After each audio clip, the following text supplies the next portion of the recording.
ზღაპარი, გვრიტი.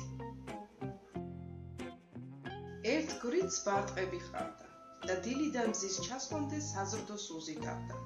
საღამოობით კი დაღლილდა ქანცული, მაგრამ ბედნიერი ბუდის გვერდით ჩამოჯდებოდა და მიდამოს ნელი გვრინით ადგებოდა.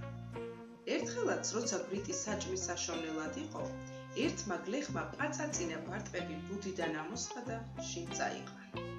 დაბრუნდა გვრიტი და სადღა არიან ბარტყები. წარე დატირდა, მაგრამ ტირილით აბა რას გააწყობდა. დაღონებული გაეშურა შვილების საძებნელად.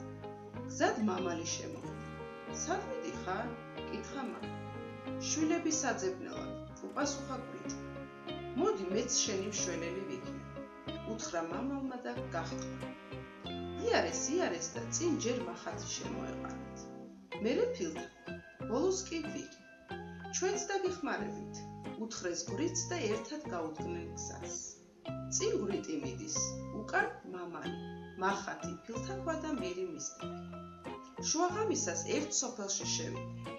განაპირა სახლიდან პატარა გვრიტების უღუნი შემოესვათ და ბარტყების ხურთთან საომრად მოემზადნენ. ვირი კართან აიჭუზა. მახათი ოთახში შეძვრა და ბუხრის პირას დაერჭა. მამალი ბუხრის თავზე შემოჯდა. ფილთაკვა ნაღვერდალში ჩაედა. გვრიტი გალიასთან მიფრინდა. ხმაურზე კაცს გამოეღვიცა. ლოგინიდან წამოვარდა და ბუხართან ცეცხლის ასანთებად მივიდა. როგორც კი ნაღვერდალი გაქეკა, ფილთაკვა გასკდა და ნაცარი თვალებში შეეყარა. კაცი შეშინდა. უკან დაიხია და უცებ ბარძახში მახათი შეერჭა. ამ დროს მაღლიდან მამალმაც დაჰყივა. გულგახეთქილი კაცი გარეთ გავარდა. აქ ვირი დახვდა, კრა წიხლი და 3 ყირა გადაატანა. ამასობაში გვრიტმა გალიიდან ბარტყები გამოიყვანა. შეისხა ფრთებზე და გახარებულმა ბუდისაკენ გააქრა. ჭირი იქა, ხინი აქა, ქათო იქა,